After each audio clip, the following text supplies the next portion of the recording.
Hiya and welcome to another not particularly mysterious mystery city. This one isn't actually a cathedral city, but it does have an abbey, which I think you can see over there. Yep, still there. But it does have a bishop. It's just that he doesn't live here, he lives in another city just down the road, which I did a couple of years ago. The city is said to have been founded by a chap by the name of Blurt, who suffered from leprosy, and they say he was herding his swine through a wooded valley one day and the pigs stopped to eat the acorns that were all over the place there. The mud seemed to cure their leprosy. So of course he tried it himself and it seemed to work for him too. And so this place has had a reputation for having healing waters, which it has to this very day. People still come here to drink the water.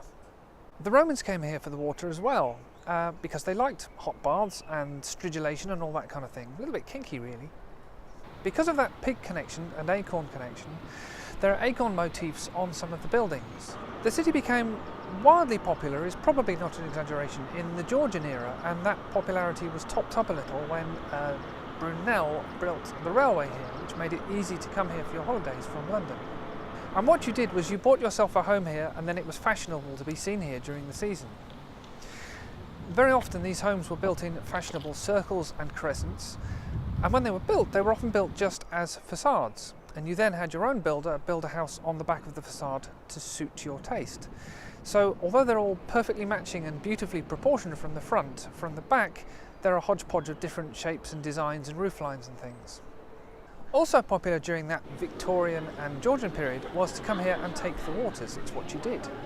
So you could drink them, or you could have them in medicine bottles, or you could swim in them and generally be immersed in them. And even today you can come and take the waters, and I've had a go at that myself. Well, one Victorian well-known writer had one of his characters say that it was possibly pleasant with a lingering taste of warm flat irons. I think that pretty much sums it up. I wouldn't choose to drink it, but it's okay. Doesn't seem to have done me any harm yet. Because so much of the city was built during one period, it has very distinctive Georgian architecture mostly all the way through. The stone is quite distinctive too. It's a nice yellow colour and it's quite soft and easily damaged. Part of that Georgian style, of course, is pediments. I think it's the law here that your building has to have a pediment. So there are pediments everywhere. They range from the sort of budget model that's very simple and plain right up to really complicated luxury models that are covered in acanthus leaves and pineapples and acorns, of course. There are some modern versions of the pediment which vary from amusing to disgusting.